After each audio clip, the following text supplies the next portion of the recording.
So I want to welcome all of you here today. Greg, come get this for me. I want to welcome you here today, and I want you to know who we are and why we're here today very clearly. We are not a left or right movement, conservative or liberal. Today, Greenleaf Christian Church and Poor People's Campaign, the National Call for a Moral Revival, are sponsoring this conversation. And we had a conversation in the summer, the Moral Poverty Action Congress. And 10 candidates came. We invited them all from both sides of the aisle, even the White House. And Mayor Pete could not come due to schedule. He really tried to. And I said to him, as we've said to all, we're welcome anytime into worship, but what we would like to do is then always after worship have a conversation about poverty. We are a movement concerned about the moral issues and the moral demand to fully address poverty and low wealth in this nation, and to address the interlocking injustices, systemic racism, ecological devastation, inadequate health care, the war economy and militarism, and distorted moral narrative of so-called religious nationalism, so-called conservative evangelicalism that ignores the central call of biblical evangelicalism, which is to address systemic poverty, justice, and oppression, and to do it through the ways of love and truth. We root our moral critique of systemic poverty and low wealth in the moral values and principles, first, of our deepest religious traditions. I would even dare say orthodox traditions. There are over 2,000 scriptures in the Bible that say the central theme, the moral issues for a nation, should be rooted in how that nation treats the poor, the sick, the children, the women, the immigrant, and those often named as the least of these and the unaccepted. Those are not William Barber's words. Those are not some theologian's words, somewhere on the left or the right. Those come straight out of any fundamental orthodox reading of biblical text. We also root our moral critique of systemic poverty in the values of our Constitution. It is our Constitution that declares that we are to call to establish justice, promote the general welfare, ensure domestic tranquility, and provide for the common defense. That's not something way over here or way over there. You cannot read but a few lines into our Constitution without being confronted by the demand that the purpose of this country and this government is supposed to be the establishment of justice, the providing for the common defense, the promoting of the general welfare, and to ensure not division, but domestic tranquility. And you don't even find freedom in the Constitution. It's not there. Liberty is there. Liberty. That word, liberal, liberty, liberty. So I want first, before I go further, and I want to give some house rules. We invited all the candidates to come in Washington, D.C., and we asked all of them to be welcome. This is the house of the Lord. We welcome them with applause, and once they're here, we then ask everybody to take out your pens, paper, and listen. This is not a partisan rally. for any candidate. This is not about giving the biggest applause. This is a conversation for us and for the many, many thousands and millions that will hear it around the country. So that we might do that as we have asked, would we all now welcome Mayor Pete to the stage the way we do down south?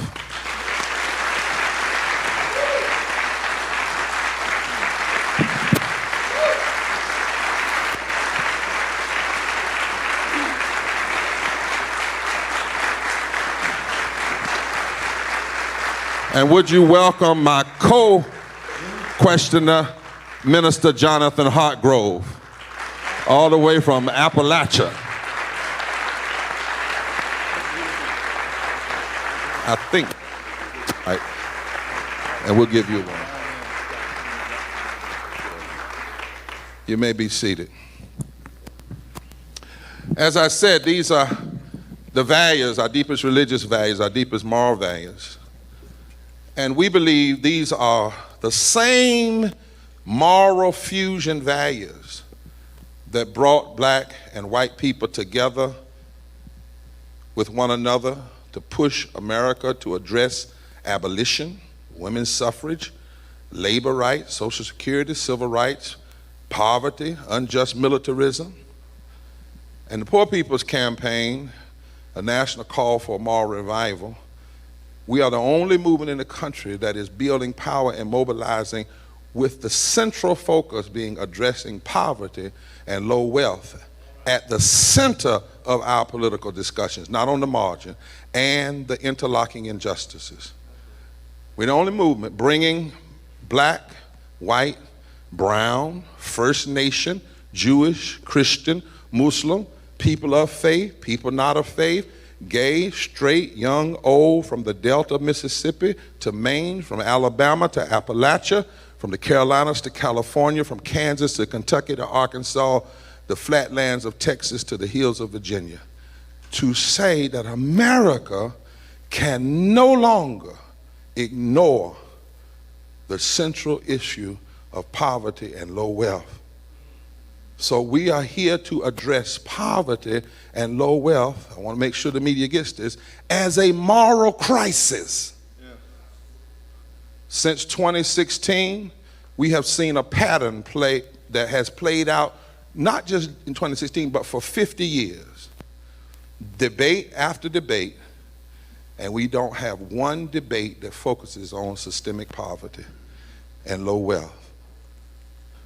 26 times in 2016, not one. Or connects those things to the interlocking injustice. We see a pattern that must be broken in America, where we see euphemisms used to describe the poor as though we can't say the poor. Euphemisms like the working poor. Well, what else are the poor doing? What? Euphemisms like those who are trying to make it into the middle class. No, this movement has gone and seen the people who are literally poor and low wealth, and they are not ashamed to be called poor. They are ashamed of a nation that won't address it.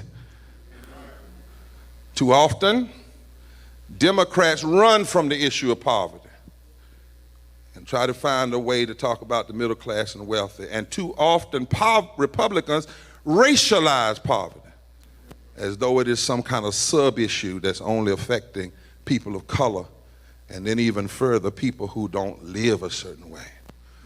Our movement launched in 2016 with 26 national moral revival tours across 26 states.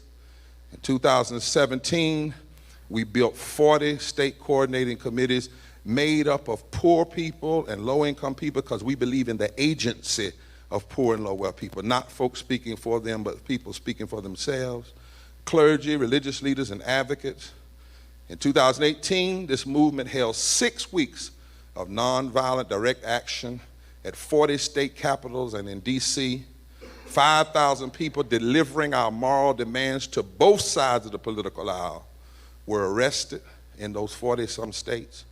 In the District of Columbia, 50,000 people participated in person, let me have my cane, And on June 23rd, 2018, 35,000 people showed up in D.C. to declare they were the founding members of the Poor People's Campaign, a national call for moral revival.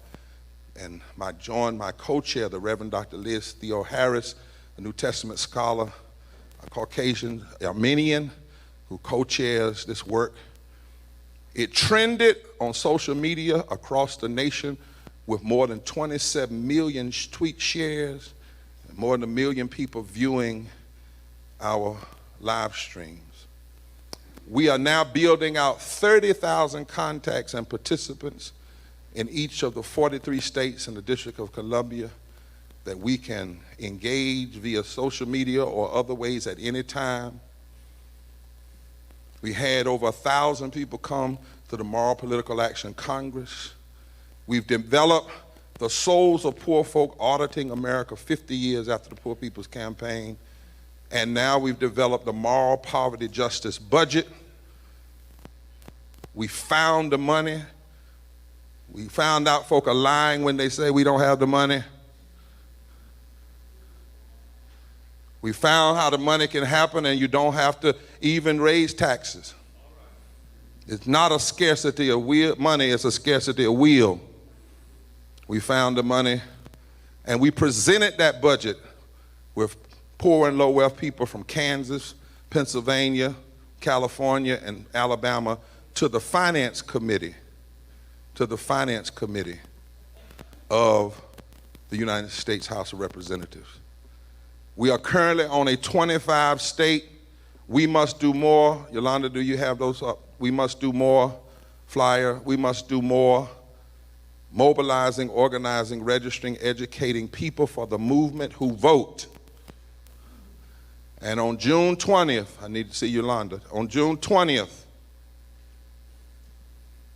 of next year, 2020, we will have the Mass Poor People's Assembly and Moral March on Washington after the primaries, before both conventions, to drive the issue of addressing systemic poverty right into the center of the political narrative in this country.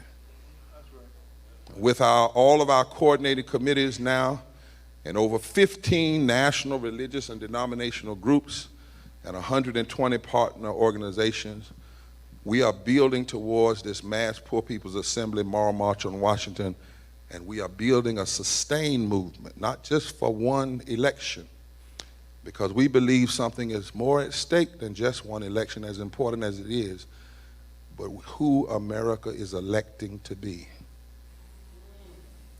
And will we elect to continue to be a country that ignores the plight of 140 million poor and low wealth people?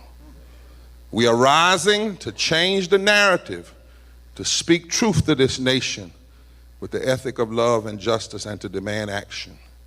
We are rising to register and mobilize the poor and low wealth, who in many places represent the group that, if mobilized, could change the political calculus in this country and in this world. And we saw some of that happen in Kentucky.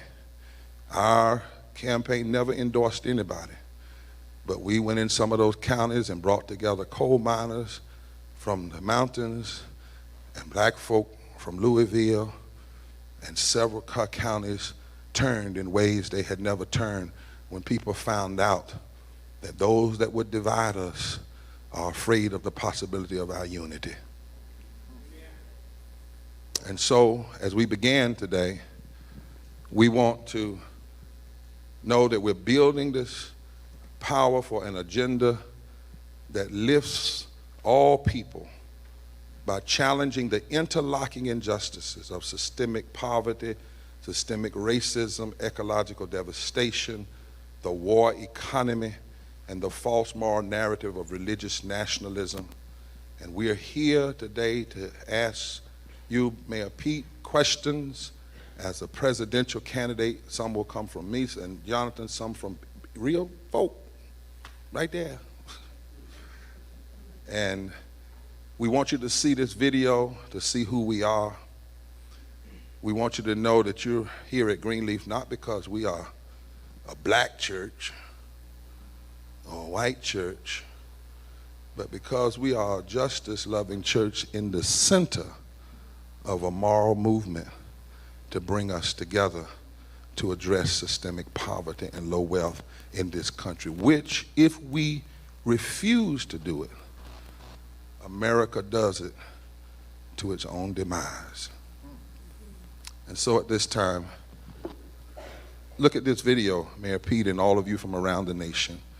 And after the video, we invite you to take 5 minutes to tell us who you are, what you stand for, and introduce yourself to us, and then we will begin the process of questions coming from us and from people on the floor. Brother Mayor, bring the video up.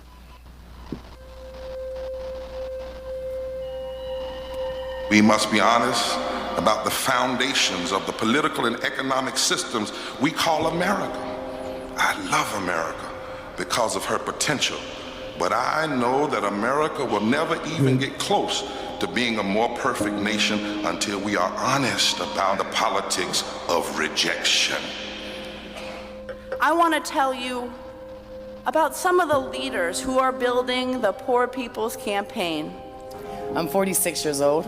I've lived in poverty here in West Virginia every day of my life. And I'm working. I am a working poor with a bachelor's degree. I'm doing the best I can with what I have. I'm a second-generation fast food worker, and I've experienced the cycle of poverty firsthand. Growing up, I watched my mother endure long hours of back-breaking labor, doing everything she could to feed me and my sisters. My employer barely pays me enough to pay rent and utilities, let alone with the medical expenses with my mother.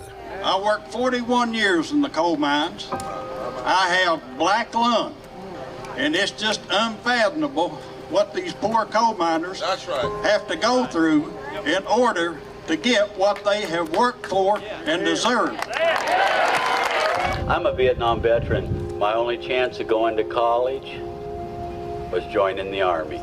It was one thing to know that you didn't have water and you couldn't afford your water.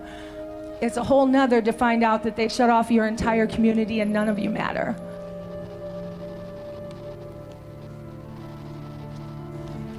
But when I lost my housing, healthcare, and income all at the same time, I was terrified, panicked. Hi, my name is Pamela Roach. I'm from Downs County, Alabama. And I live in a mobile home with my 2 kids.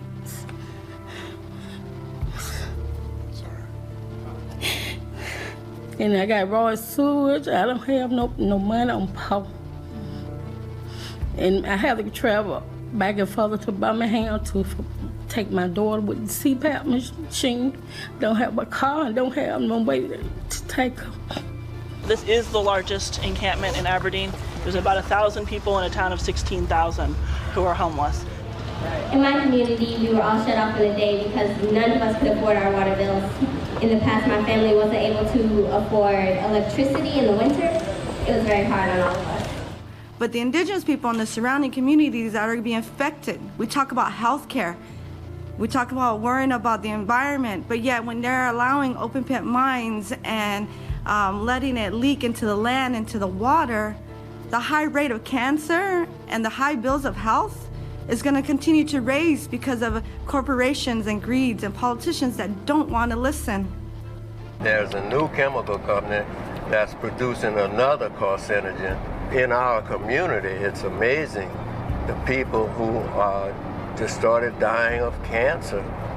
And when my wife was diagnosed with cancer, I was amazed at the black women that would ring our doorbell and walk in the door and pull a wig off to show my wife that I have it too. This wall, this is sin of the highest order. God bless you. I put my life on the line at 17 years old to defend the Constitution of the United States against all enemies, foreign and domestic. And right now what we have domestic enemy right here. When there are 38 million poor children, when 60% of African Americans are poor, when 65% of Latinx are poor, when 40% of Asians are poor, when there are 67 million poor white people, we must say, this is not right. Somebody's hurting our people, and it's gone on far too long, and we won't be silent anymore. Our brothers and sisters are sleeping on the streets. For a country this rich to have so many people poor, it's immoral and it's wrong. Our backs are against the wall, and we got no choice but to push.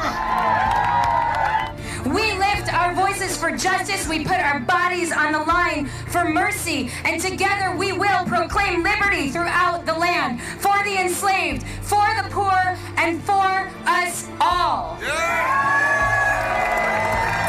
Followed that breaking news in Albany, where a large group of protesters have moved into the street. Washington Avenue between City Hall and Lark Street closed down. Protesters with the Poor People's Campaign of Indiana. 2 o'clock on the East Coast, 2 o'clock in the middle, 2 o'clock on the West Coast.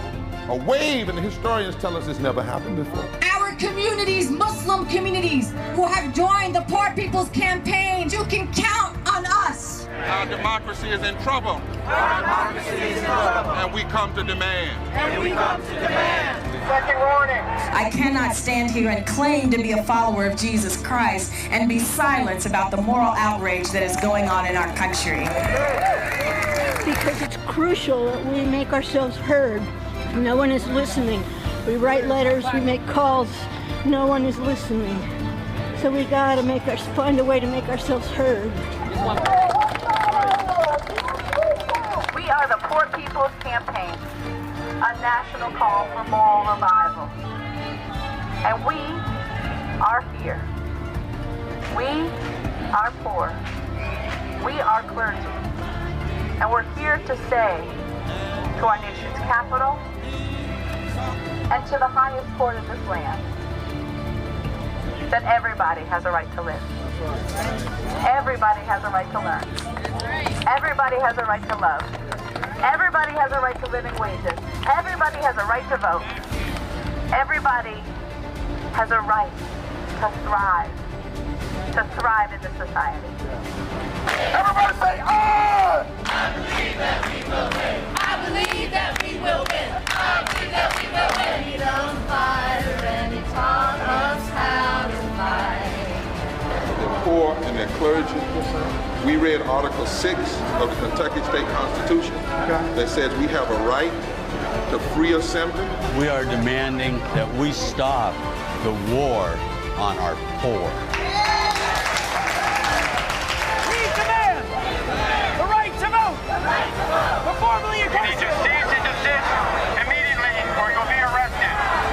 There will be a movement that will break through the con and bring people together to save the heart and the soul of this democracy and this world.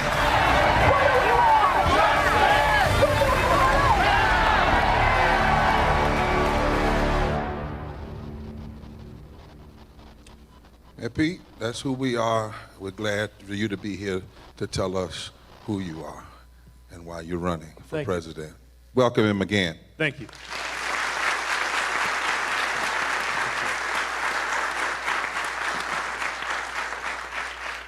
Well, thank you, first of all, Bishop, for the opportunity to be here. Thank you for welcoming us earlier to worship with you. I'm an admirer of your ministry, of your work.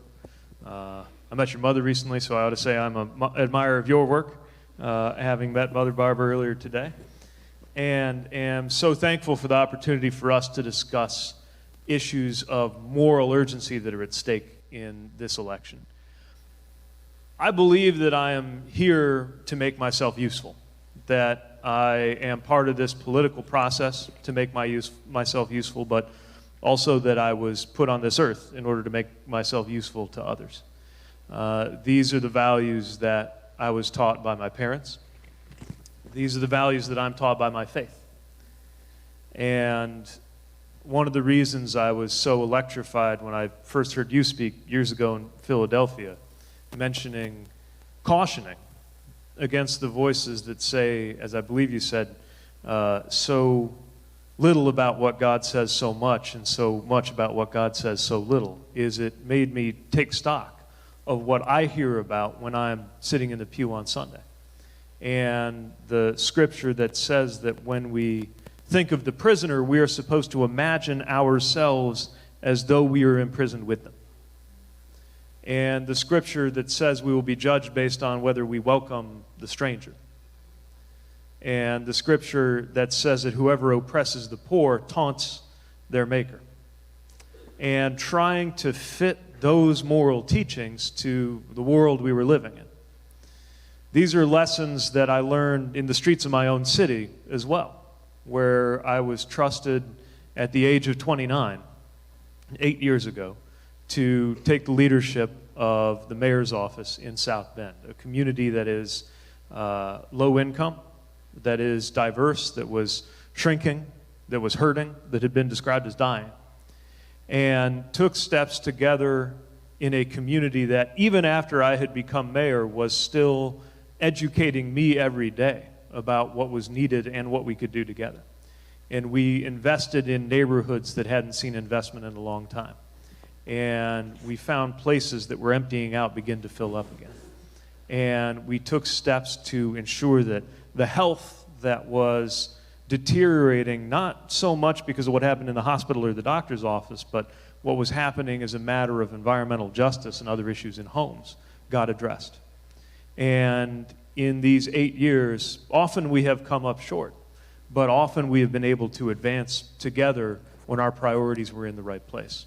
Reducing poverty, improving health, and growing in a city that had been shrinking. And now I take that same experience into the presidential election process, where, frankly, people in politics are often specifically advised to speak of the middle class and not to use the word poor or poverty too much. I guess it's not considered to be as helpful politically to talk about that. But of course, there's no scripture telling us, as you've done to the middle class, so you have done to me. So if we think about the moral imperatives that are at stake right now in an election like this, we have to think about whether we are making ourselves useful to those who are most vulnerable and those who are most in need. And these problems did not begin with the present administration, although I would certainly argue that the present administration is not acting to improve them, but rather to make them worse.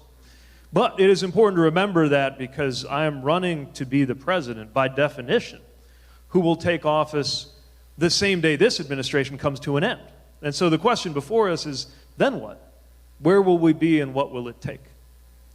And where we are now is that nearly half of the country is in poverty, that one job is not enough, that too many lack access to housing, to health care, to decent education, to the very basics of life, even as wealth concentrates itself.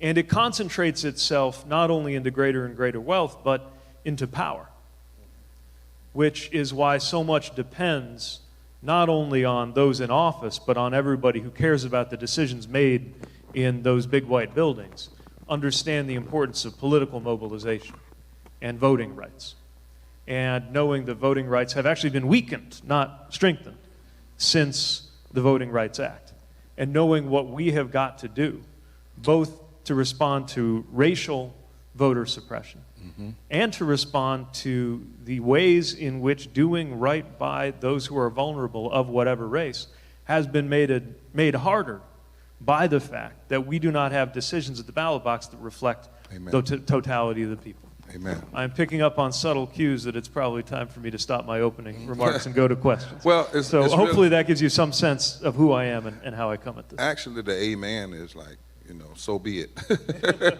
So I'm certainly saying so be it to us having the narrative shift, because you don't have the conversation, you're never going to have the policies. I want to do some house cleaning and turn it over to Jonathan. We did this conversation and some people were there and people weren't doing a lot of clapping. And so the media said, well, they did not like the person. Let me say this again. We are in church. In church, sometimes you do something called discernment. And to discern, you have to listen. We know when to clap and when to do whatever, but we also want to hear today. We're listening for politics. This is serious business. This is not about a popularity contest. It's really about the kind of stateswoman or statesmanship we need in this moment. Second house cleaning I want to do is each person will take about a minute. Those are asked a question, and we take a couple of minutes, to answer them. There will be some follow-up. No tricks. We don't play trick. We don't do trick stuff. We leave that to other folk, but we don't do that. And because it doesn't help anything. We're straightforward. And then somebody, just to clear the house, because I know it's out there, we're here to talk about poverty. And so somebody sent me this question, what are you going to say to the mayor about being gay? I said, nothing. I said, that's not a Bible question. You don't see Jesus raising that. It's not a constitutional question. You don't get to, there's no constitutional provision. I just got on a plane and flew 4 hours from Arizona here. I didn't ask the pilot, was he gay? But I did ask him, could he fly the plane?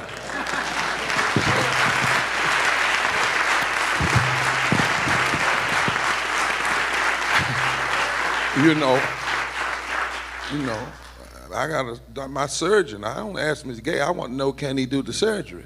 And right now, what we're looking at is, are there candidates who can have the political courage, wisdom, and to address the issue of poverty and the interlocking injustices? That's the question before us. And I said that before, I think before you, I don't know if you were here when I was talking about, you were here during the welcome, but we need to kill some of these false narratives. So my brother Jonathan, he might want to tell you where he's from. Jonathan is kind of a strange dude. And then he might want to answer questions. What I want to say is that I think you've come to the right place to learn about what's needed to address poverty. I came to this place when I was 16 years old and had just finished an internship with Strom Thurmond in the U.S. Senate. Because I was raised right here in North Carolina by white Baptist folk who taught me that, to love Jesus was to be a good Republican, and I was trying to do that. But I began to realize that some of those things you were talking about from the Bible is not what we were actually trying to do in politics. And I came to this place and met this church and this movement that really has been in this state throughout its history. Reverend Barber taught that to me. So we really believe that to address poverty, we have to lean into this fusion history. And so we wanted to begin a conversation about poverty by introducing you to a woman we met in Kansas, a farmer's wife in Kansas. And you can cue that video up. But just as a face of poverty, often poverty gets painted, as Reverend Barber said, as a black issue.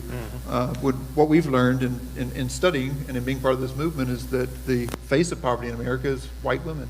There are more white women in poverty than anybody else. So let's hear from her, and then I want to introduce you to a couple that's here. Wife. Kansas farmers are committing suicide at a far greater rate than the national average. Why? Because they're stressed out. They're stressed out. They're usually in debt up to their eyeballs because they can't pay for all the equipment that it takes to run a farm. And they're in the most dangerous line of work there is, yet many can't afford to buy health insurance. We have no hospital. We are in a food desert. We have one grocery store for the whole county. Our neighbor, my husband's uncle, still drinks pond water self-treated with chlorine. He had to have a kidney removed at age 64. And the year before that, his wife died of some unknown cancer. So that's Mary Jane. Let me also introduce you to a couple in this church. If y'all just come on up right here on the stage so folks can see you as you ask your question. They wanted to ask a question about poverty. This is Lynn and Tony. We've got a microphone here. Good. Hi, Mayor Pete. I'm originally from West Virginia. I'm a retired military, and I've seen no poverty. We can't act like poverty is a marginal issue that only impacts blacks and brown people. Over 140 million Americans are poor or low wealth. 4 million alone in North Carolina. That's 43% of our population. A third of America's poor are here in the South. 20% of our voting population is poor and low wealth. We know that poverty disproportionately impacts the black, brown, LGBTQ communities. But in raw numbers, the majority of poor and low wealth people here and across America are straight white folks who've been fed lies about why they are poor. Given the moral crisis of poverty and low wealth in America, what would you do as president to make addressing poverty a reality? First of all, I want to thank you for serving this country. And what you are discussing, I think, reflects how unified we ought to be in tackling an issue across all of the lines that we have been very skillfully divided across. Let me begin with something that is so simple that it might be blindingly obvious, and for that reason we may pass over it, but it is extremely important when discussing the issue of poverty, and it is this. People in this country need to get paid more.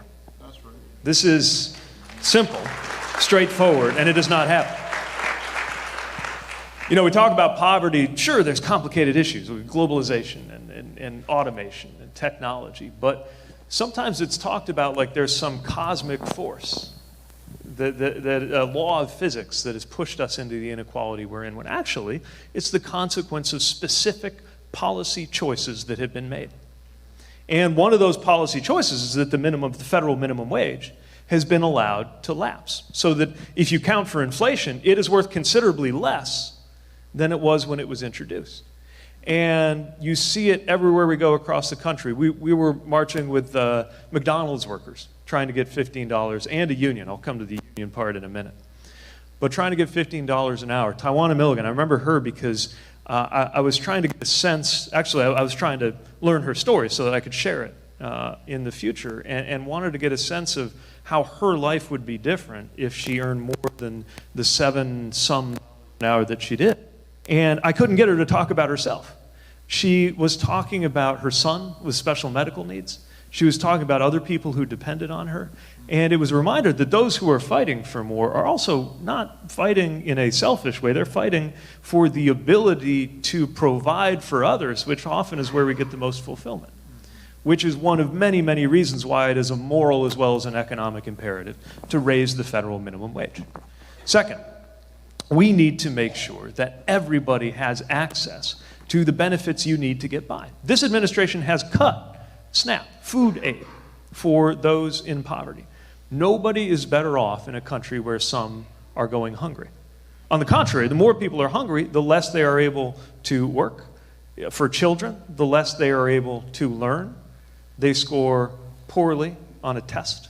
They do poorly on their grades. Maybe they're more likely to get into a fight and piped into the criminal justice system and are told all the way that it was their fault, but they were just hungry. So we have got to make sure that there is food. We need to make sure that workers are empowered to seek and demand more from the workplace. I've been reflecting a lot on manufacturing jobs because we think of them as good jobs. They pay well, they got good benefits. I'm from a part of the country that suffered from the loss of manufacturing jobs. The ones we have are still very important to us. But it was pointed out to me that those weren't always good jobs. They are good jobs now, but 100 years ago, they were considered dangerous, dirty, and undercompensated. They became good jobs because workers demanded that they become good jobs. And as I've been encountering fast food workers, service workers who are trying to organize home health care aides, of whom, by the way, we are going to need millions more in the years to come, if they have the opportunity to join a union, we know that they will be able to be better paid and to get better benefits. So increasing access to organized labor, both how you can unionize, including allowing multi-employer bargaining, and who can unionize. So if we're going to have more and more gig workers, for example, they're not considered employees. That's right. But they're working. They're doing a job. And to me, if you're doing a job, that makes you a worker. And if you're a worker, that means you ought to have benefits. And so I believe that gig workers should be treated as workers. So there's a whole lot we got to do to get people a better income. And then there's the side of cost, and making sure that the cost of education, the cost of healthcare, the cost of saving for retirement is more affordable. Otherwise, if the cost rises faster than income, then so many Americans will still find themselves effectively in poverty, even as their incomes rise. So these are some of the measures that we know we have to undertake that are subject to political decision making.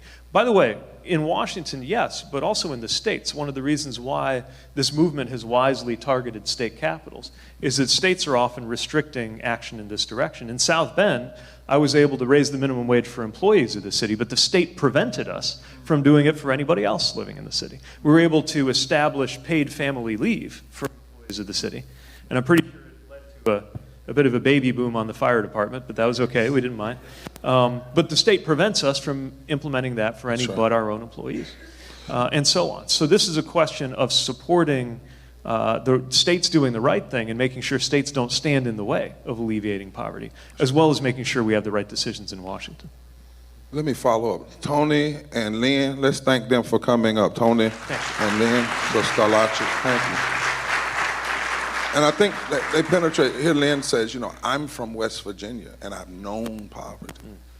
And we also have to talk about workers, but we also at some point, many of the poor are disabled. Many of the poor are in areas where jobs have left. Right. Not so people who desire to work, but have no jobs. You know, we wrestle with, do we leave them alone? Do we abandon them? Martin King talked about two Americas. And there might be three now. You know, he talked about the one where everything is honey and milk and corn, the other where there's struggle and abjectness, and then there might be another where, you know, people have just given up, just given up. You know, I've been all over this country. Was in Harlan County, Kentucky, where so many folk say they have not just given up. You know, but now they're joining this movement because they believe that in the agency, you know, of poor and low-income people. And how important to you, and then I want to push on real quick, just a quick third, is it to you as a candidate to not just talk to people who talk about the poor, but actually go where poor and low-income people are, whether it's in Appalachia or in Alabama, and really experience and see and hear them as they talk about the kinds of solutions that we need in this nation. Yes, I believe that's so important, and we've taken opportunities, whether it's joining with fast food workers in the different cities that we visited, or a visit to a rural neighborhood in South Carolina to learn how people were living, or the conversations we have in my own community. We need to make sure that there's so much theorizing that happens about poverty.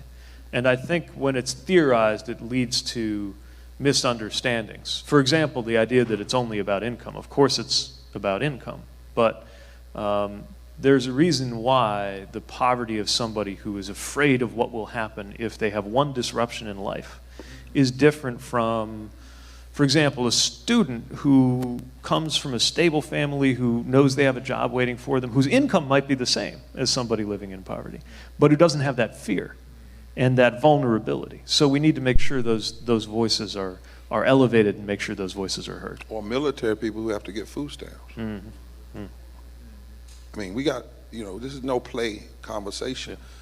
Not a county in this nation, there's not one county in this entire nation where if you make $725, you can afford a basic 2-bedroom apartment. And working in most counties, states, you have to work plus 80 hours a week at minimum wage. Right. Plus, I want to also turn to something, because we talk about interlocking injustices. And so we talk about racism, but we like to talk about policy racism, not cultural, because people often, the cultural racism and the words of racism are cover up for the policies. So you might find somebody that's a cultural racist, they got a lot of racist words, and somebody over here that never uses the word, but the policies they are passing are having a disparate impact on black and brown people and people of color. But when you look deeper, those same policies are actually hurting mostly white people. Because yeah, it is true that 61% of all African Americans are poor and low wealth, and that around 25 to 30% of whites are poor and low wealth. But the other is true, that's 26 to 30% of whites that are poor and low wealth. That's 66 million people. That's 61% of African Americans that are poor and low wealth. That's 26 million people. That means you have 40 million more in raw numbers. So the impact is different percentage-wise, but in raw numbers. And this is how we have to break this down. So I want to look at some maps and ask you a question. I want to show you some maps. Because we do this, and Mayor Pete, we try to, in our movement, we don't say anything in Alabama we can't say in Iowa. We don't have 3 to 4 different messages. And we believe folk are ready for a grown-up conversation around how systemic racism is not just against people of color, but against America itself, right? So can you bring the maps up? All right, I want to show you something. Look at these. These are some maps we did. Now, not since 2016, but 2010. These are all the states. Now, a couple of them we didn't cover, like Alaska should be in there, and parts of California. But for talking's sake, these are all the states since 2010 that passed racialized voter suppression law. What the courts called in North Carolina surgical racism. Surgical racism. Look at all these states. Now, 26 of them.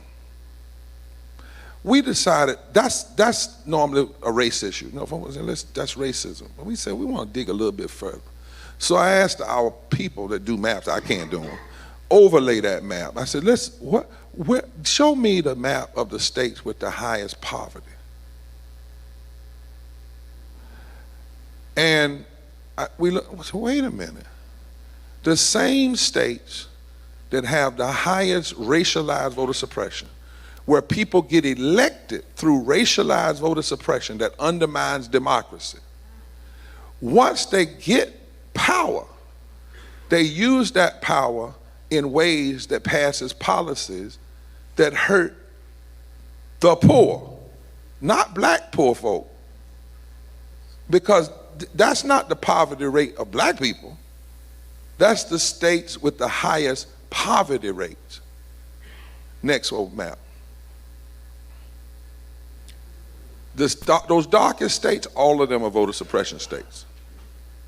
And the same states that engage in racialized voter suppression also are the states that have the highest child poverty. Unaddressed, often ignored by the people in office, from the state house to the White House. Next one. Next map. This Women's Day in Greenland, same states. That if they're a racist voter suppression state, they're also a high women in poverty state. Not black women, even though we could go through those numbers, but I want women. Next. Same states that block Medicaid expansion. And in North Carolina, there was a voter suppression state that we fought for 6 years and won, but during that period, the people that got elected through racist voter suppression blocked Medicaid expansion. Of the 500,000 people that were denied, 346,000 were white, 150,000 were black. Percentage-wise, more black, numerical-wise, more white. Next map, last map. Same states, either without a living wage or no real minimum wage increases. Same states. Next one.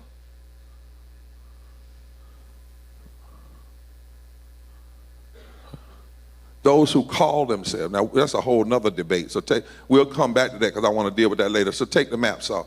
So here's what we surmised, Mayor Pete, is that there is a causation, there, that if a state is a racist voter suppression state, and people are using that suppression to acquire power, then those that acquire power in that state also push policies or deny policies that could impact and change poverty, health care, and living wages.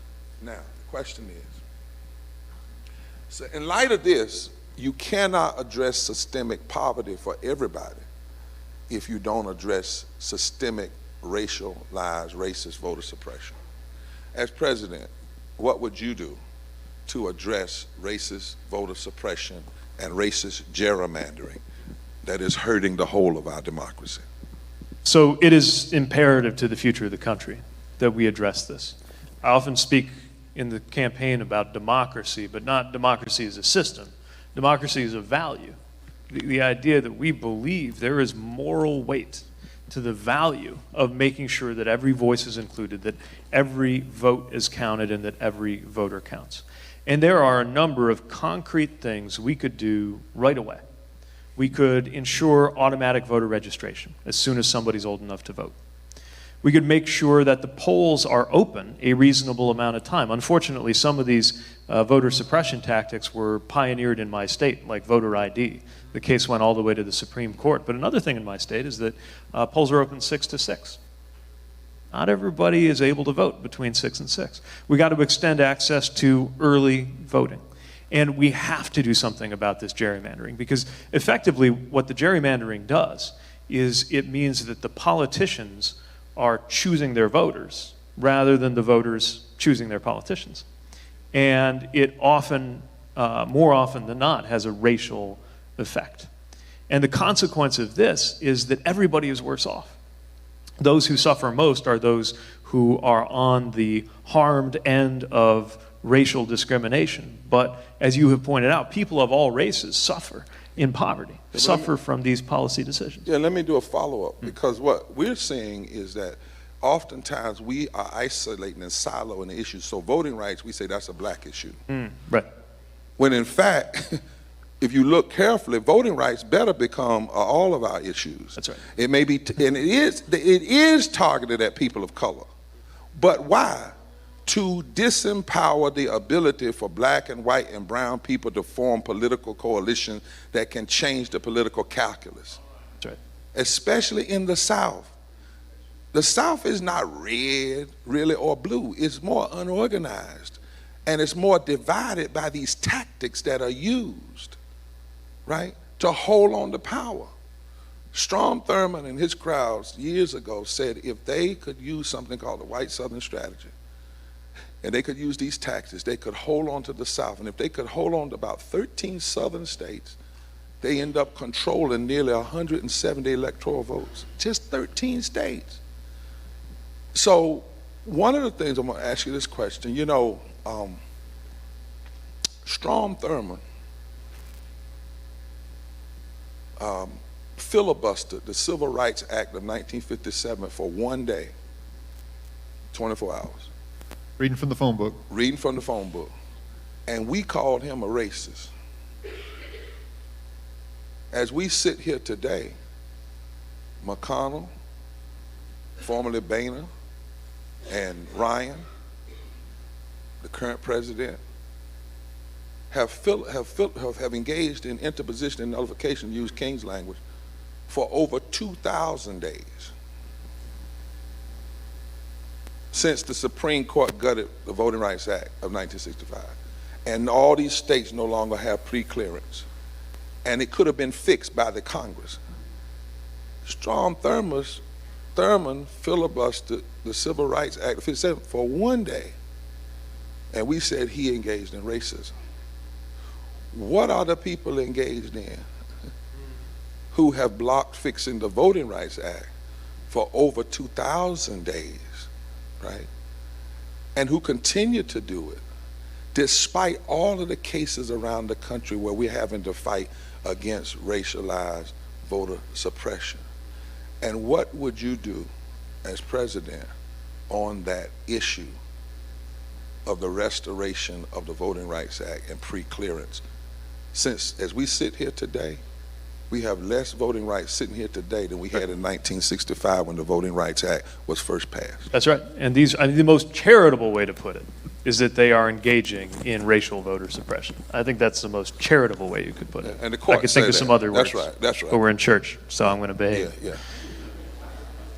And the reality is we're going to need a 21st century Voting Rights Act that restores and advances what was laid out originally. but also looks at the new ways, the new technologies of suppression that are only going to get more sophisticated. That surgical, you can think of it as a kind of laser surgery that can now be done because of technology, means that we have to make sure our democratic defenses are stronger. On some level, I think what it's come down to is this. There are some who have concluded that the only way that their policies and their politicians will prevail is if not everybody gets to vote. To me, that's a pretty good sign that you got to change your policies and your politicians. But this is the rearguard action of an anti-majoritarian force that sees that there are more people who believe in this moral call to do right, especially by the most vulnerable among us, than not, but have figured out a way to disempower that coalition that could exist. And that calls out for action, beginning with the 21st Century Voting Rights Act. You know, one of the things I had to learn in kind of becoming anti-racist, first that it mattered to me and my people, right? But also that our people had been sold a bill of goods in this narrative that really began as resistance to the desegregation of public schools after Brown. And so I want to invite one of this state's longtime anti-racism crusaders up. Nelson Johnson is here with us, and he's here with his grandson to ask a question about public education and what it means to. Are you here, Brother Nelson? I'm looking for him. Please, come on up. All right. How we take this, you know, anti-racism that you're talking about in terms of voting rights and apply it to public education. And why that matters with poverty. For poverty, And if you're going to deal with poverty, we have to deal with access to public education, not just for black people, but for all people. But he's going to question his own way with his grandson. My name is Nelson Johnson, 4 years Air Force, retired pastor, and now co-director of the Beloved Community Center. I'm partnering with my grandson today. I'd like to invite him to introduce himself. Bring that mic down to him real good. My name is Nelson Josiah Samari Johnson. I am 10 years old in 5th grade, attending school at The Point, located in High Point, North Carolina, and I am very glad to be here. We're glad you're here. All right. Thank you for coming. So our question is, we know access to high-quality public education is essential to addressing inequality in this country. But our public schools are being undermined by underfunding and resegregation. If you get to appoint the next Secretary of Education, what will be the education priorities of your administration? What will be the education priorities of your administration? Well, thank you both for joining us and for speaking out. Very first consideration for a Secretary of Education is that they believe in public education. All right. Because I don't think we have that right now. Thank you.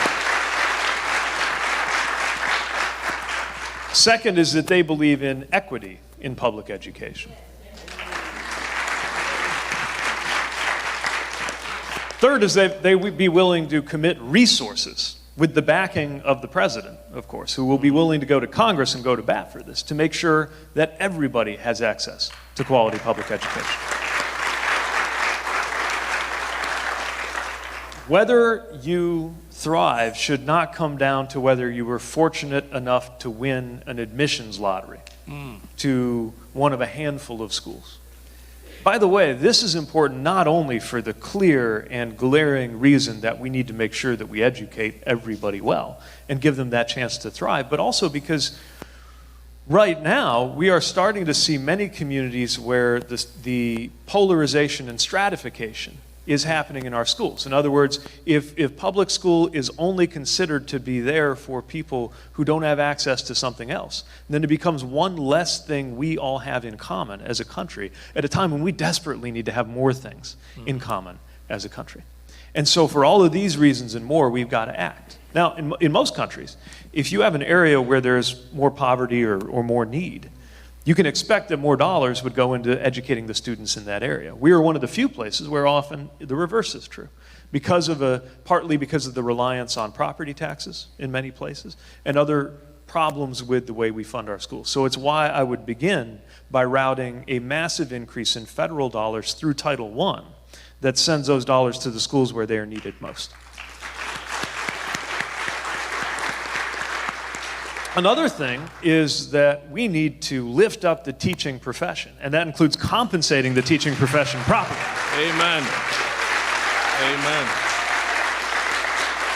You know, I would, alongside those service members you mentioned, I'm afraid there may be a fair number of educators who might find themselves reliant on public assistance because of the wages. You saw one on the film. That's right. From West Virginia. Yeah. She said, I'm a teacher with a 4-year degree and I'm a working poor. And we're talking about public servants, people who we rely, if we did a better job of honoring our teachers a little more like soldiers and paying them a little more like doctors, this country would be a better place for everybody, especially for those who seek opportunity. So, let me follow up. Thank you. And so one of the pieces on that, again, we don't isolate conversations. Yeah. So for instance, the Brennan Center has talked about 2 major attacks on education is high poverty and resegregation. Yeah. A school that's high poverty, whether it's predominantly white or black, underfunding, you know, it's amazing how people fund everything else, but when it comes to school, they don't need it. You know, we have not kept pace as we should. You know, there are forces that do not really want to see public education thrive, and it grows out of desegregation. My mother, who sits there, was helped to desegregate her high school. And now the high schools and some of these, in this city you're in, the schools in this city, we have a military base in this city. And yet the schools in this city are totally resegregated. And the students on the base are bused out of the city so that the schools in the city no longer get the military money that they used to get when the schools were segregated. So resegregation is happening faster in America, but we have to understand resegregation is not just about black and folks sitting beside each other. It never was. People knew that if you can segregate the students, you can segregate the dollars. You can segregate the curriculums. You can segregate teacher access. And so in that piece, and our white brothers and sisters need to understand that addressing, if you're going to address poverty, you got to address poor schools and resegregate schools that impact everybody. And again, resegregation of our public schools, you don't just want to change that because you're altruistic. You want to change it because the same forces that will resegregate schools will defund schools. See, right. That's what we're trying to say, why it's a moral issue. That's right. Yeah.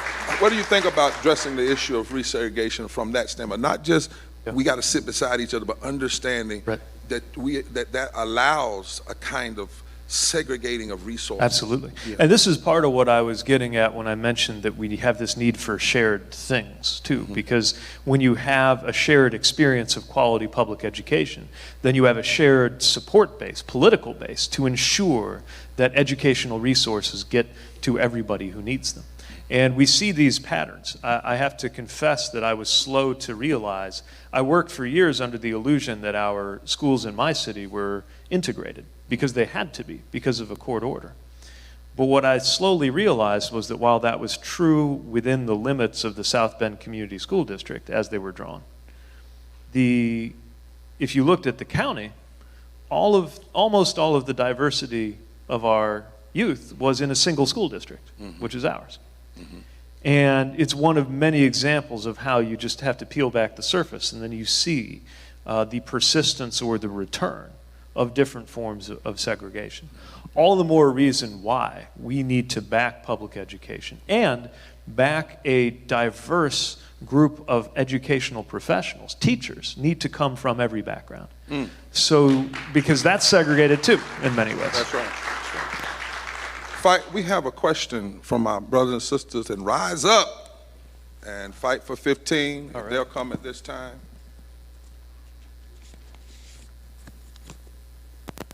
You need any water or anything, man? You okay? All right, thank you. These are the folks you were marching with where? Where did you? That's right, yeah. We were in Charleston. Charleston. And we were in L.A. See, Raise Up is North Carolina's Fight for 15. Very good. Hi, my name is Earl Bradley. Poor People Campaign moral budget shows that a $15 minimum, a federal minimum wage intact immediately would raise pay for 49 million workers by the combining $328 billion per year. These pay raises would dwarf the $7.1 billion in tax cuts bonus employer gives U.S. workers in 2018. If elected, what is your plan to guarantee living wages and union rights to American workers? Thank you, my brother. Stand right there. Thank you for joining us. Thank you. And thank you for organizing on this issue. Again, first of all, I support the legislation that, by the way, passed in the U.S. House to implement a $15 minimum wage, but is one of many pieces of good legislation that has gone to the Senate and died there. Now, one of the things I think we need to remember as a matter of strategy is that most of the American people believe in raising the federal minimum wage. You wouldn't know it by the way they talk about the politics around it, but most Americans, including in conservative states, believe this is the right thing to do, which is why I am convinced that even if the Senate were to remain in the hands of the current party in charge there, if you have the House continuing to pass this legislation and a president willing to fly into the home states of anybody standing in the way of a higher federal minimum wage, we will be able to get it passed. So that's the first thing. The second thing is, as you said, union representation is important too. And it is important not only to make sure that wages are strong, but because we see a much lower level of things like workplace harassment and discrimination in employees that are protected by a union. It goes to that interconnection of all of these issues we were talking about. Workplace harassment, in turn, is one of the many reasons why we have a wage gap in this country for women, and in particular for women of color. Matter of fact, if we just stayed with business as usual, the amount of time that it would take for the wage gap to close to where all women, including women of color, were making the same as men in this country would be 200 years, which is unacceptable. But one of the reasons is that if people experience harassment in the workplace, they're more likely to drop out or to take an even lower paying job because of the need to have something but being unable to stay where they work. Right. So it's just one of many, many examples why we need those union protections. I am proposing that we aim to double the level of union membership in this country. Wow. And we will be better off when we do. As I said earlier, that means new categories of people who can organize, like Uber drivers. I also believe that it means that we got to look at just how we make it possible to organize. I'll give you an example. If somebody works at a fast food restaurant, you're at an Arby's, and there's a Burger King across the street. Employees at those two workplaces should have the opportunity to try to team up and bargain. So we need to look at multi-employer bargaining because that's part of what would empower workers. Now, this is going to require a lot of changes to law, especially because we have these so-called right-to-work laws, or as I think of them, right-to-work-for-less laws that block the formation of unions. But we can act on that at the federal level, and when we do, it will be easier to organize and to be paid better. That's right. And again, I want to congratulate you for standing up for this, because this won't happen without workers standing up, but I promise that in me, you will have a president who will stand with you.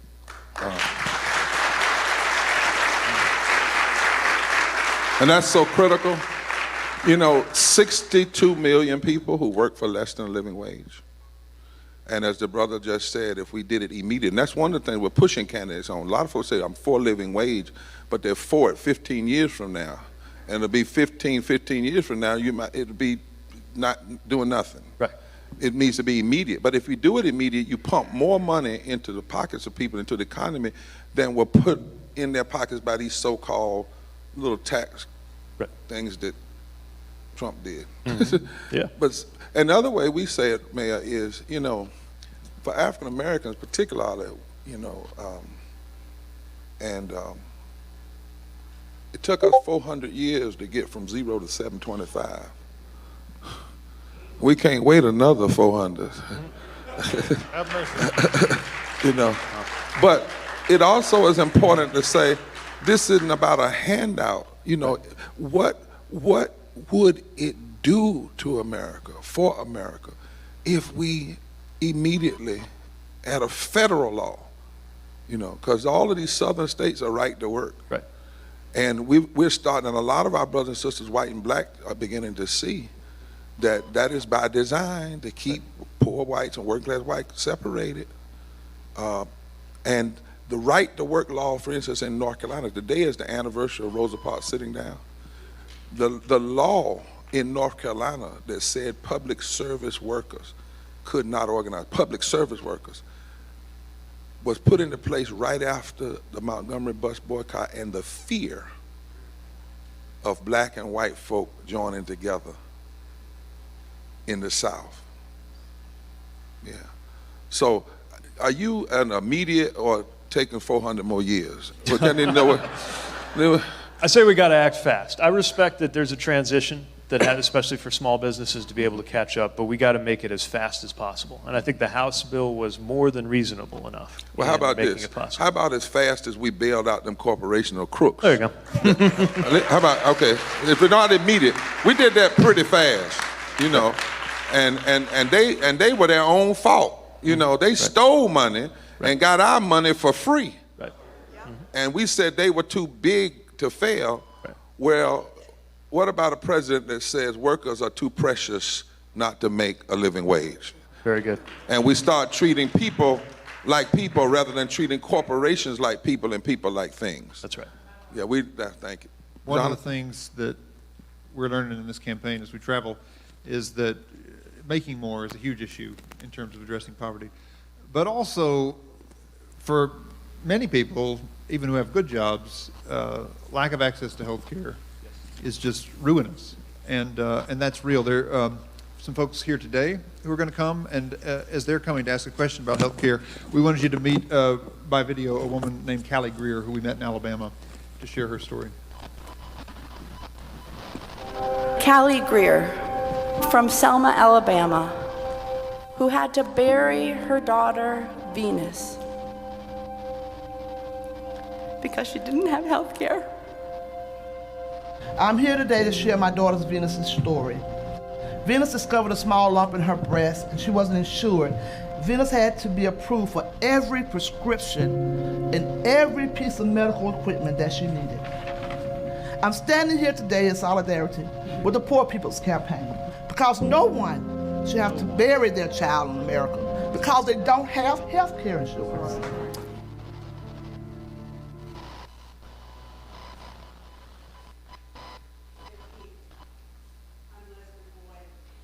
Callie Greer. I had to bury my son, Michael. He was born on my birthday in 1974 and died 32 years, 5 months, and 28 days later. That's him. I can't get him back. And 500,000 Americans have died the same way since he died. So I have a question for you. North Carolina is a state where the legislature refused to expand Medicaid under the Affordable Care Act. So 500,000 people who would have access to health care in this state do not. 350,000 of those people are white.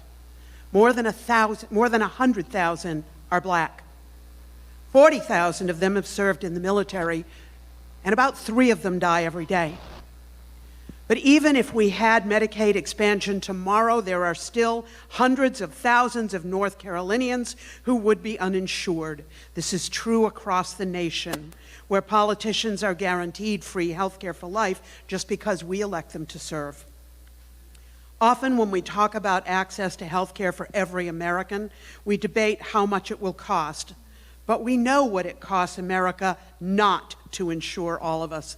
Our moral budget has found the money to pay for the health care we need.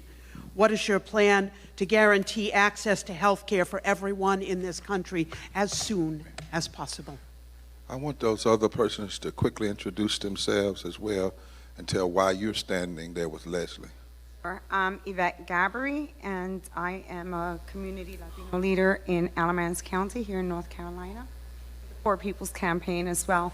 I myself have been, unfortunately, a victim of not having health care and having health issues kind of get expedited because of that fact. Currently caring for a grandchild with special needs as well. My name is Rebecca Barber. At 2 years old, I was diagnosed with a pre-existing brain condition. So I've experienced firsthand, I've had access to healthcare, and I know firsthand what can happen when, the system works and when a person has access, but I know that many do not have access. And that is why I'm an advocate for healthcare. I have many friends living without health insurance, people that are my age. This is a very pressing issue. And our question, as I want everybody to hear it, because we're pushing candidates now. How do you talk about this issue without starting with the question, how much does it cost, as opposed to the real question, how much does it cost for us not to do it? Well, the cost of inaction is unbearable, and I'm so sorry, Leslie, to hear your story and of your loss. No one should bury their child, least of all in America because of a lack of access to health care. That simply should not be possible in the United States of America. And part of it, you're right, is the failure to expand Medicaid, and that should not have happened. And for anybody to talk of morality when we are called to heal the sick, and politicians have blocked Medicaid expansion, is unconscionable, but we got to do more. So my plan is to make sure everybody is insured. There's no such thing as an uninsured person in America. The way I would do it, we call it Medicare for all who want it. But let me add another detail once I'm done explaining it that maybe hasn't come across yet in the press. So what it means is that everybody can get access to a Medicare-like plan. And that for those who cannot afford premiums, the subsidies are there so that cost is never a barrier. And if people would rather have some other kind of plan, that's okay. I don't mind them being able to buy that. But everybody has access to this public plan. The one thing I want to mention is that if somebody falls between the cracks and they go to get care and they don't have coverage at all, we would retroactively enroll them in that public plan so that there's truly no such thing as not having medical insurance in this country. Because it's hard enough. We're coming up on a year since I lost my father. And as tough as that situation was, he was eligible for Medicare. And so the only decisions we had to make, tough ones, but they were not financial decisions. They were medical decisions about what was right for our family. I want every American to have that same opportunity. Now let's talk about cost, because people always ask me, what's your plan going to cost? And we can pay for the whole thing. It's not cheap. It's $1.5 trillion over 10 years. But compared to the cost of business as usual, I think it's a bargain. And all we have to do is two things. One thing is we have to allow Medicare to negotiate the cost of drug prices with drug companies, which I think is common sense.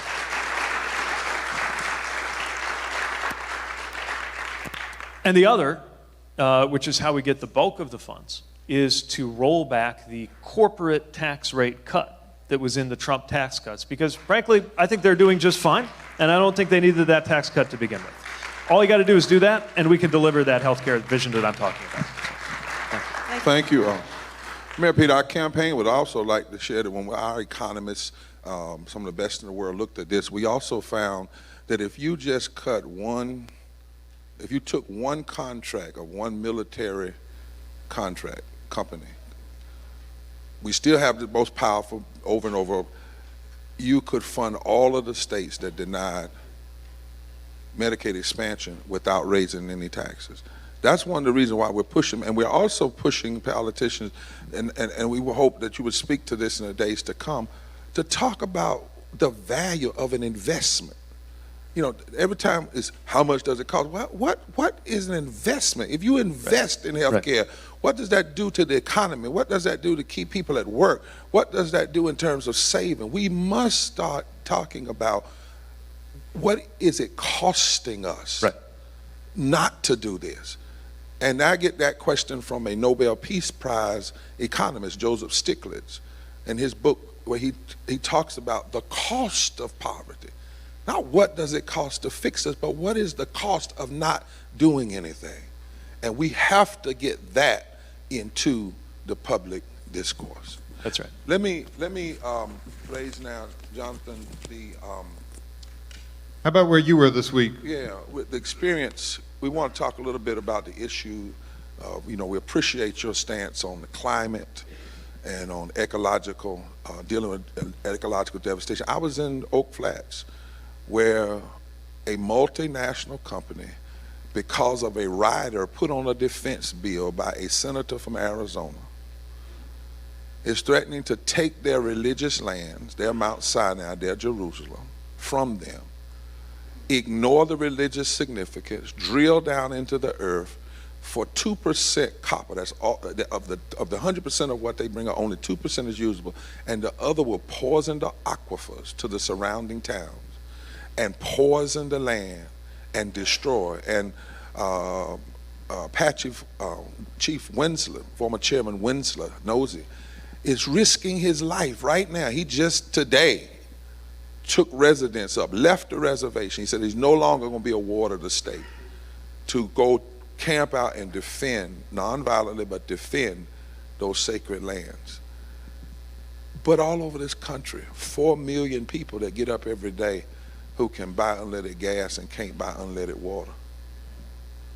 14 million people that can't afford water, black and white. The case in Oak Flats is another form of policy racism. We don't talk about it. There's no big news cameras like it was at Charlottesville. It should be, because that's a form of racism, right? We have somebody who wants to ask a question on this issue of ecological devastation, and they will introduce themselves and raise their question. Hello, Mayor Pete. Thank you for being here. My name is William Barber III. I serve as the Ecological Justice Co-Chair for the North Carolina Poor People's Campaign, and in my professional work, also do work around the climate crisis. Hello, my name is Crystal Cavalier Keck. I am Okinichi Band of the Saponi Nation. I'm a citizen. I live in Alamance County. I'm also the president of the Native American Caucus for the state. This is my husband, Jason, behind me. So our campaign has seen across this country how whenever communities experience the effects of climate change, from fires to floods to drought, the poor suffer first and worst. We also see corporations and corrupt politicians in collusion to steal land, to drill for minerals, build pipelines, or dump coal ash in ways that poison our water, air, and land. So this is our question to you. Since you can't address poverty without addressing ecological devastation and climate change, please tell us how your plan to address these issues is good news to the poor. Well, thank you for that, and thank you also for shining a light on what is going on in Arizona, because I think it also calls us to remember that the relationship with tribes in this country is a relationship between sovereign nations, and tribal sovereignty will be respected in my presidency. Yes. I promise that.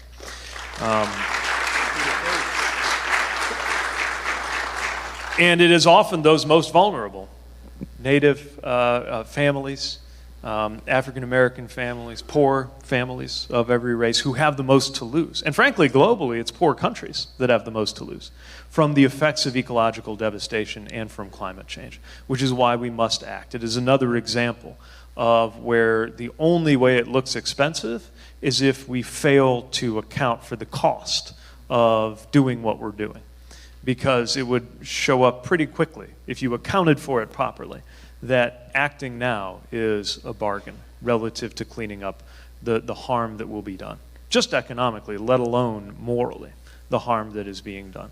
So what can we do about it? I believe that this is one of those moments when America must adopt a national project, that we have to make it something that all of us are part of to end climate change and end our dependency on fossil fuels. It starts with things we could do very quickly. By 2025, we could double the amount of clean energy on our grid.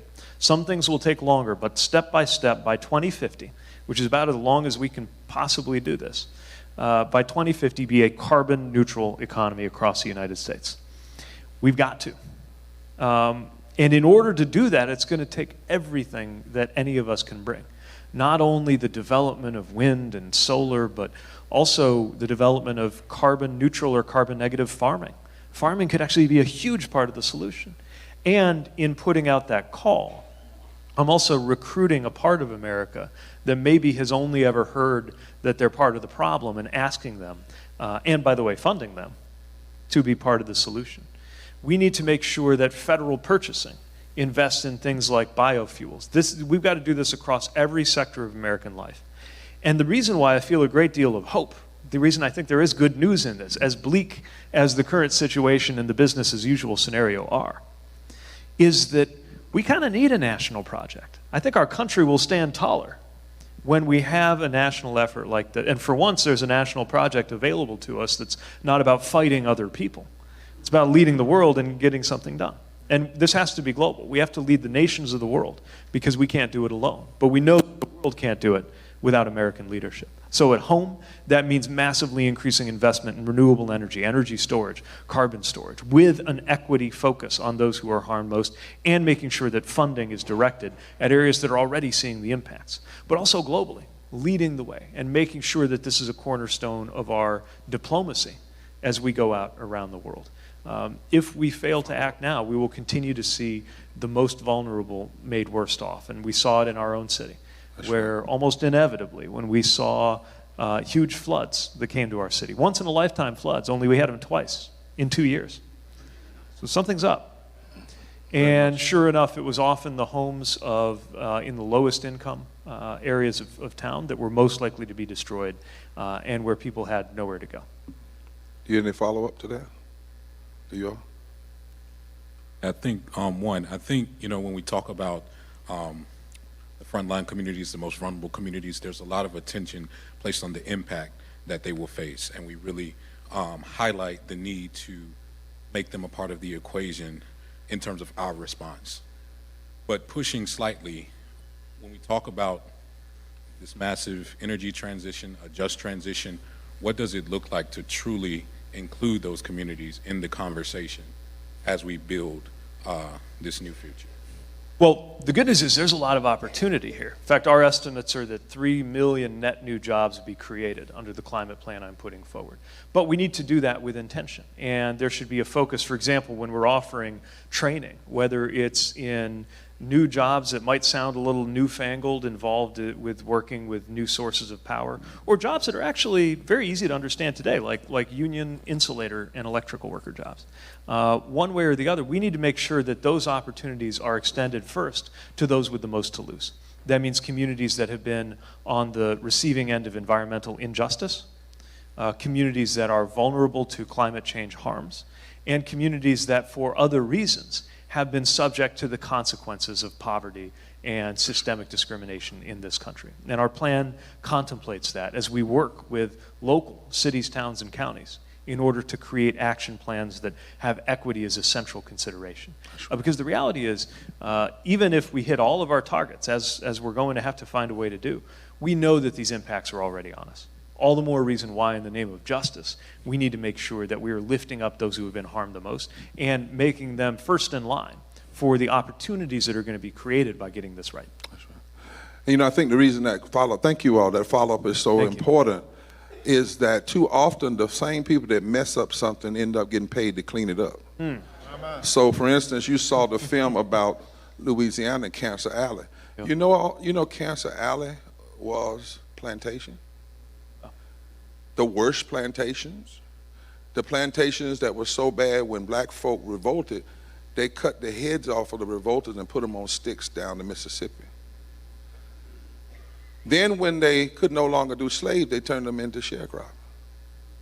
Then when they couldn't do sharecropping, they leased the land, didn't sell it, to polluters.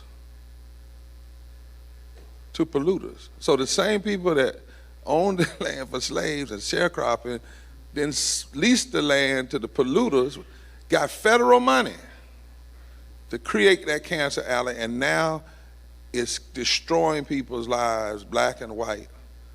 And now they want more money to clean up. So I think the point is we cannot have the same corporations that mess up the community and dump the coal ash and build the pipelines that undermine the community, and then when we decide to have a national project to spend money, they find a way to get that money. Right. They need to be written out, and the people need to be written in. Very good. And lastly,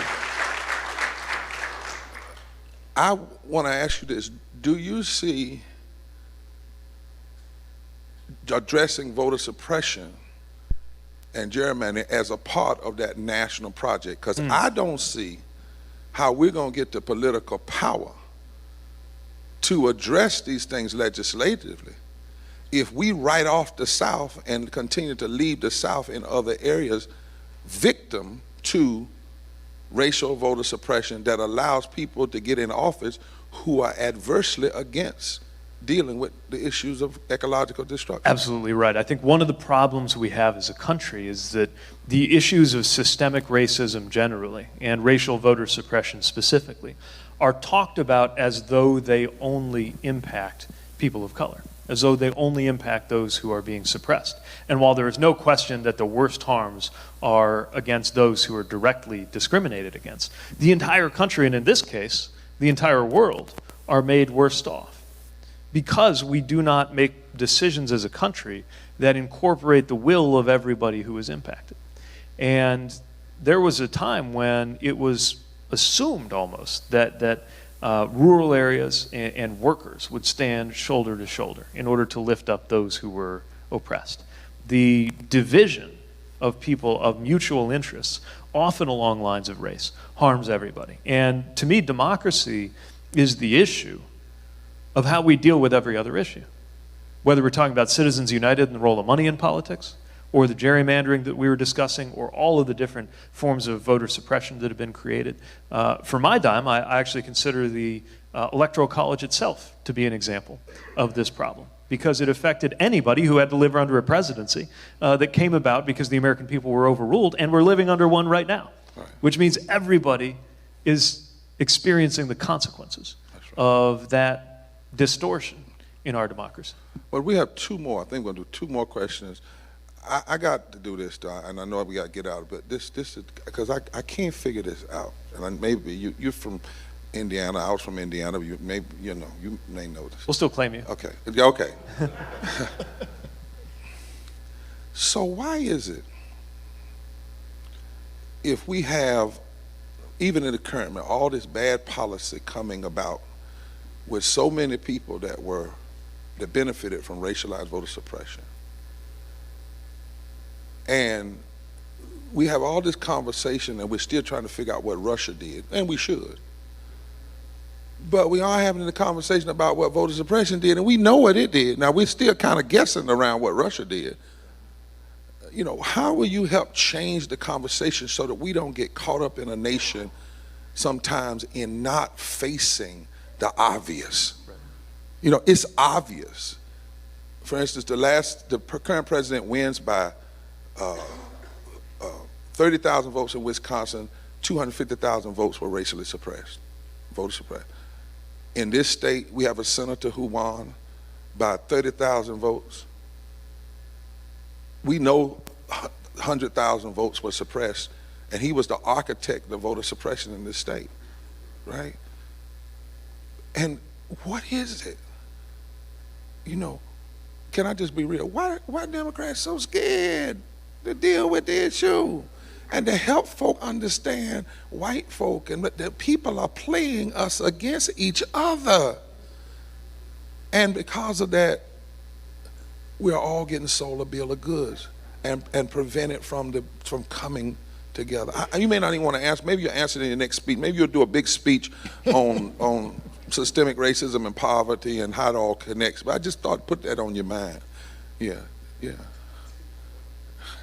Jonathan. So you mentioned our need for a national project.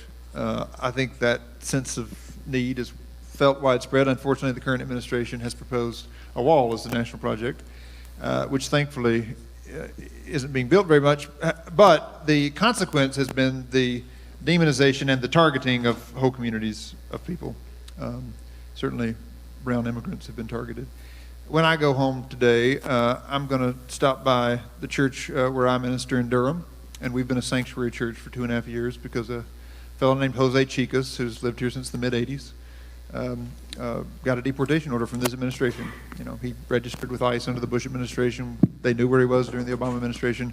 First appointment of this administration, he faced a deportation order. So I've been very present to that context of family separation, but we know a lot about family separation at the border. There are thousands and thousands of families that have been separated. What's your plan to immediately address this crisis that's been created for the immigrant community by the current administration? So what's happened is a crisis has been created, a humanitarian crisis has been created by the choices this administration is making. And we saw it in our community too. I saw the whole west side of our city, a part of the west side, basically shut down just over the rumor of an ICE raid. I saw someone very similar to the person you're describing, a guy who had lived in our area for about 20 years and registered, went in every year with ICE, did as he was trying to get his green card sorted out. And this first year of this administration, when he went in, he didn't come back out. Business owner, parent, and I found myself meeting with all of his friends and supporters. By the way, all of them conservative Republicans, white conservative Republicans who lived in that area, who were furious because they didn't think that deportation was going to happen to Roberto. They loved Roberto. He's a good guy.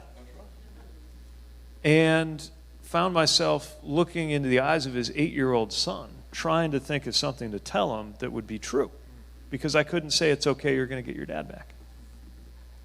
In the end, the whole family decided they had to move to Mexico, even though the kids had only ever known our part of Indiana as home. And this does not make America safer. On the contrary, the climate of fear makes us all worse off. I'll give you a simple example. If the administration succeeds in pressuring local law enforcement to do immigration work for them, as they have pressured us, and we have resisted, then a lot of people are going to hesitate to speak to law enforcement at all. One of the things we did was we created a local ID card just to say that you can be a card-carrying resident of the city of South Bend. And I use the word resident because for my purposes, as far as whether we're going to come to your house when you call 911 or whether we're going to pave the road for you in the city, it doesn't matter what your citizenship status is. You're a resident, you're part of this community. And so we created that card so that if you're interacting with law enforcement, or for that matter, just trying to get through life, pick up a prescription or something, you had a way to do it. You can't vote with it, you can't drive with it, you can't fly with it, but you could at least get through life. So we need to build up that sense of belonging nationally too. What does that actually look like? Well, first of all, the laws themselves need to change. There's this whole debate over the enforcement of the laws because there are horrific enforcement practices like family separation that need to end on day one. For-profit detention centers for children, by the way, is a category of thing that should not even exist and will end.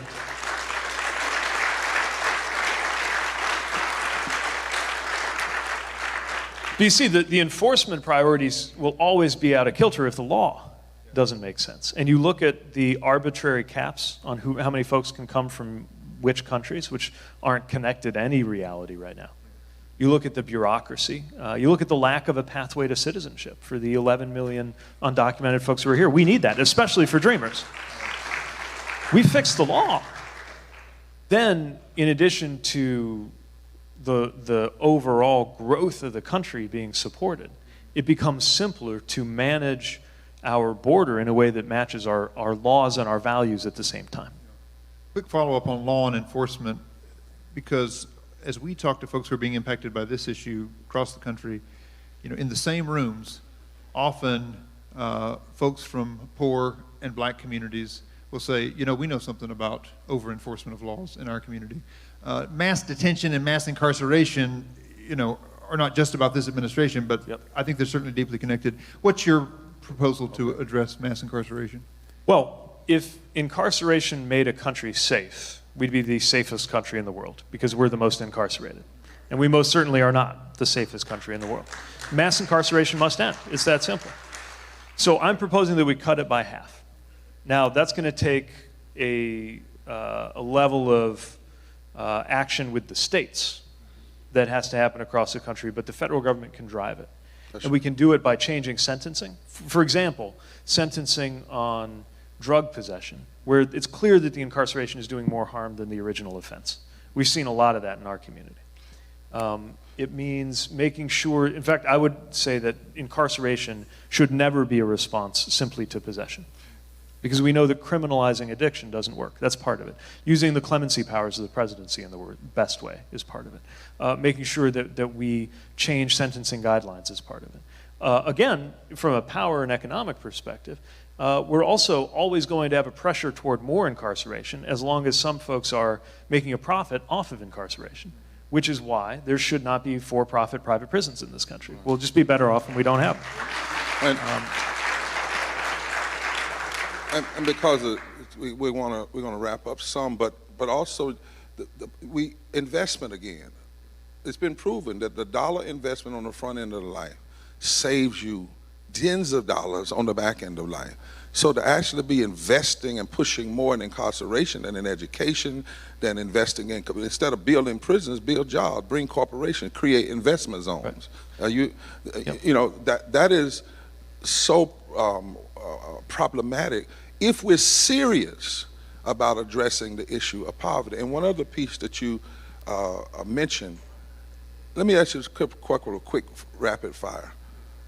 Do you think we need to also stop allowing forces to demonize, quote unquote, people who are trying to get their immigration status, and we start lifting up all the ways they benefit this country, the money in Social Security, the taxes they pay, the jobs they create? Somewhere, don't we need to say, wait a minute, you know, so yes, and I'm just going to do some rapid fire. I mean, the uncomfortable reality is that undocumented folks are, in many ways, like Social Security, subsidizing everybody else. And we need to talk about that. And shouldn't we have some conversation whenever people say we call people illegal aliens and all these things that are not human and certainly not Christian? Why can't we just own in America that some of the people that are trying to come from Mexico here are coming back to land we stole? And the reason we took the land is because people wanted to keep their slaves. I mean, we have to have some historical clarity around these issues.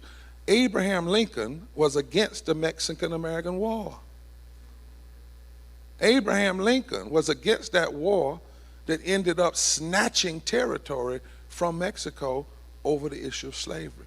So one of the things, and I know in this sound bite, you know, you don't get this when you go on, it's sound bite, but do you think some of our candidates, you maybe, need to have some specific, and others, some specific speeches where you help educate this country on the lies we've been told that keep us so divided?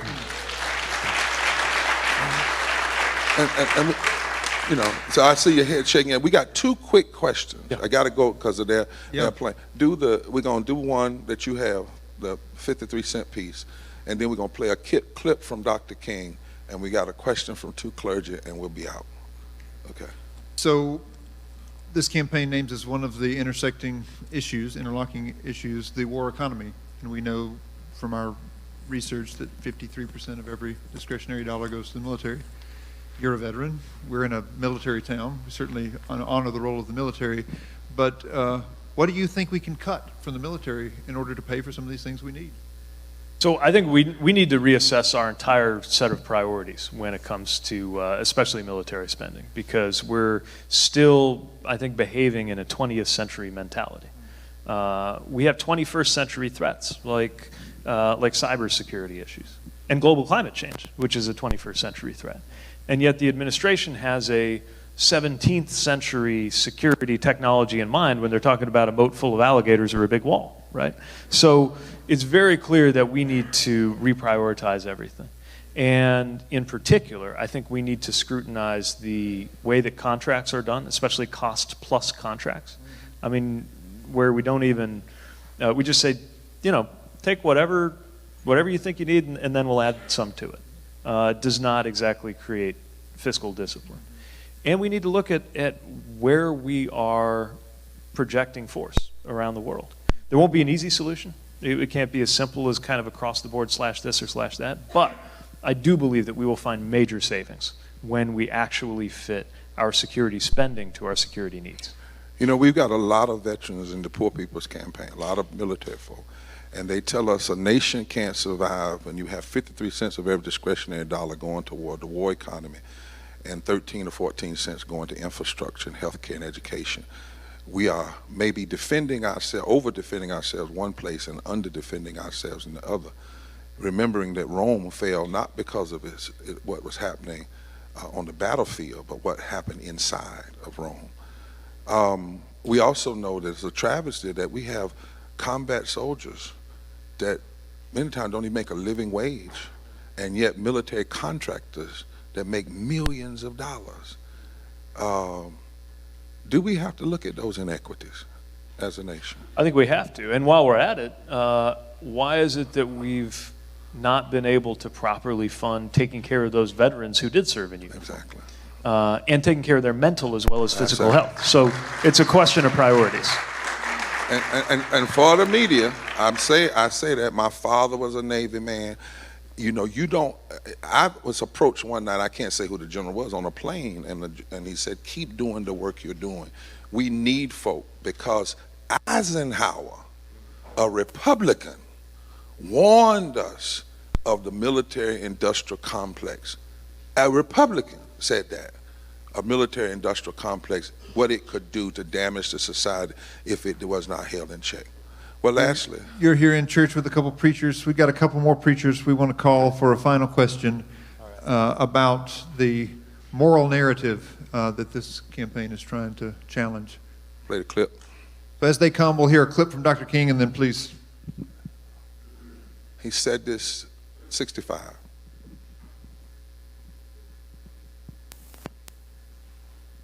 And gave the Negro Jesus, then it may be said of the Reconstruction era that the Southern aristocracy took the world and gave the poor white man Jim Crow.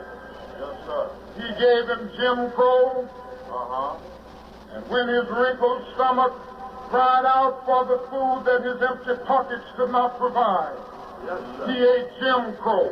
A psychological bird that told him that no matter how bad off he was, at least he was a white man better than the black man. Yes, sir.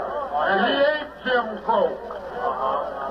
And when his undernourished children cried out for the necessities that his low wages could not provide, he showed them the Jim Crow signs on the buses and in the stores, on the streets and in the public buildings. Yes, sir. And his children, too, learned to feed upon Jim Crow, that as outpost of psychological oblivion. Yes, sir.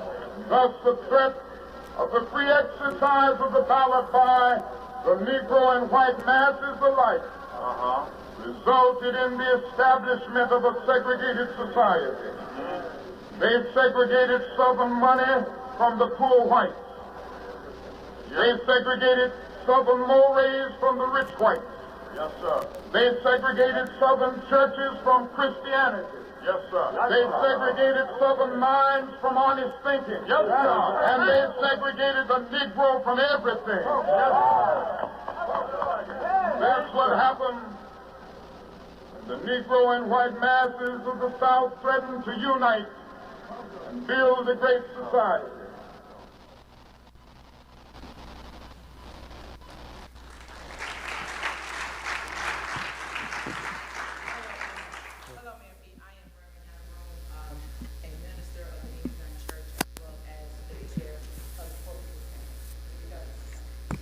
Hello, Mayor Pete. I am Reverend Hannah Broom. I'm a minister in the A.M.E. Zion Church, presiding elder, and I'm also the faith chair of the Poor People's Campaign. I'm Reverend Vance Haywood from St. John's MCC in Raleigh, and also part of the Poor People's Campaign. As members of the clergy and religious leaders, we know that the faith has been distorted in American public life by religious nationalism and extremism. that demonizes some neighbors and rallies others to attack poor people, dismiss systemic racism, reject LGBTQ people and women's rights, and declare that prayer in school, guns, building walls, and tax cuts values issues. Poor people of every race, creed, and sexuality have suffered from these distortions of faith and moral values. But further, as Dr. King just said, they are used to divide the very poor people that should be united to build a beloved community.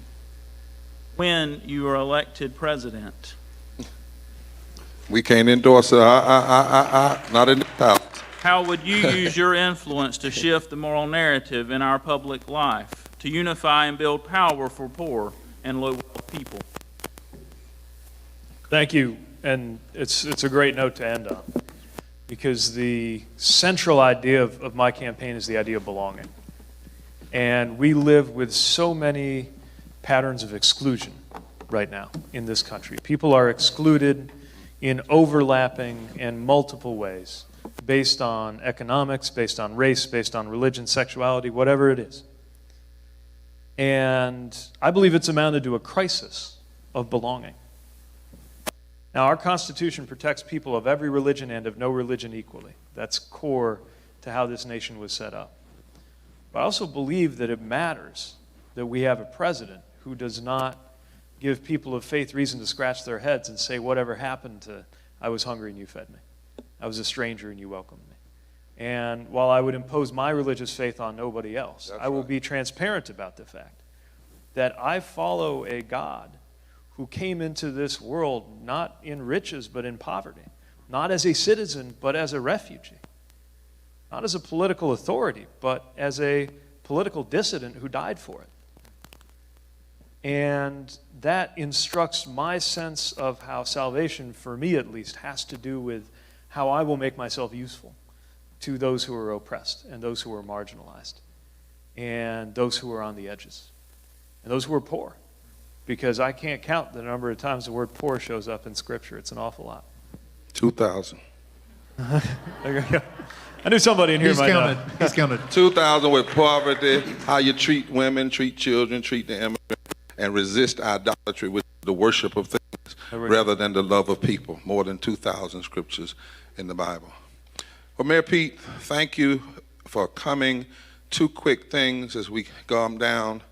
We asked every candidate that came to the Moral Poverty Action Congress if they would push and commit to and say that in America we needed a debate. We're pushing for now, we're working with, called A Conversation with American Families. We're dealing with the issue of systemic poverty and how systemic racism and poverty intersect, not just about black people, but in terms of all people. And we asked them on the record, would they commit, would they come, would they push for that debate around poverty that has not happened. And so I want, on behalf of the Poor People's Campaign, to offer you that same question to find out if you would commit to help us push for that in this election cycle. You can count on it. All right. We've also got... And can someone move this to trustee? We got some young people here. Where are they? They want to give you something. Some young people, they have a copy of the poverty. Is that where we at? We have a copy of the executive summary of the audit and the Poor People's Justice budget. And this young man, you supposed to do it? Oh, I don't know. I was giving it to you. Well, you can take it up. Come on. Yeah, come on. And we're going to send your staff the full document, but we wanted you to have the executive summary because we are a movement that we don't believe in being loud and wrong. We believe empirical data has to go with emotional fervor if we're ever going to have economic justice. Can we thank the mayor for coming and spending this kind of time? Okay.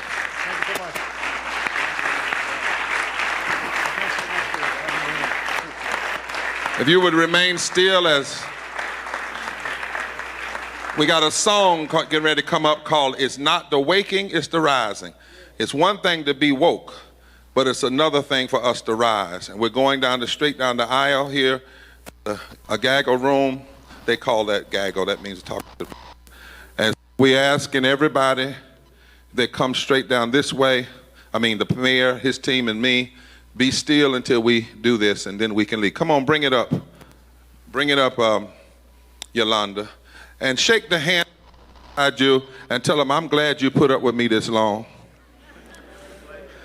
And for those of you never been in church this long, say hallelujah. Come on this way. Come on, we're going to go down. Okay, come on, let's follow.